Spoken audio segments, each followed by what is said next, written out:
Captain Skylar Bailey oversees the investigations and training units at the KU Office of Public Safety.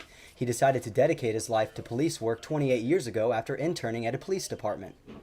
It had nothing to do with my position as captain. I love being a cop, and I would love being a law enforcement officer, regardless of the rank, regardless of whether I was on patrol. Captain Bailey is concerned with the issue of underage drinking in Lawrence. I'm sure it's not something that the university wants to hear. KU associated with underage drinking, and to that end, not only the police department, but the university and to an extent the community as a whole, we address that issue. In 2009, state and local enforcement agencies formed the Fake ID 101 Task Force. The operation is funded by a grant from the Kansas Department of Transportation.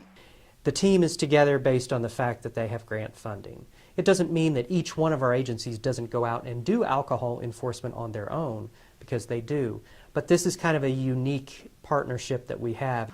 The task force's grant money will run out in January, but it hasn't yet applied for another grant. A meeting with the task force and the Department of Transportation will be held in December to make a final decision. You know, there's the option to sit out for a semester or two and then come back in, but there's never any guarantee of funding from KDOT. We have to apply.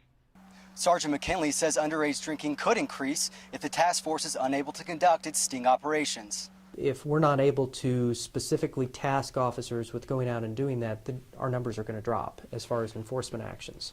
Regardless of the task force's presence in Lawrence, alcohol education will continue.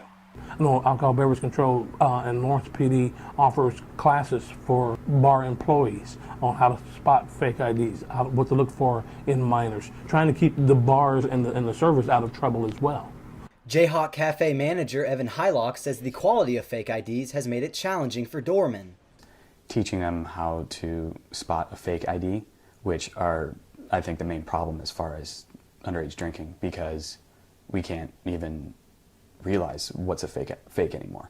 Jen Jordan is the director of prevention at DECA, an organization that advertises the consequences of underage drinking and promotes the task force. It's not like this grant. Once it will end, it may decrease the number of times they're out, but it won't stop them from being out overall, especially Lawrence Police Department. They were out at the beginning of the school year pretty hard and heavy on their own. The goals from day one was to do whatever we can to prevent and to hopefully educate minors so that they're not out there drinking underage.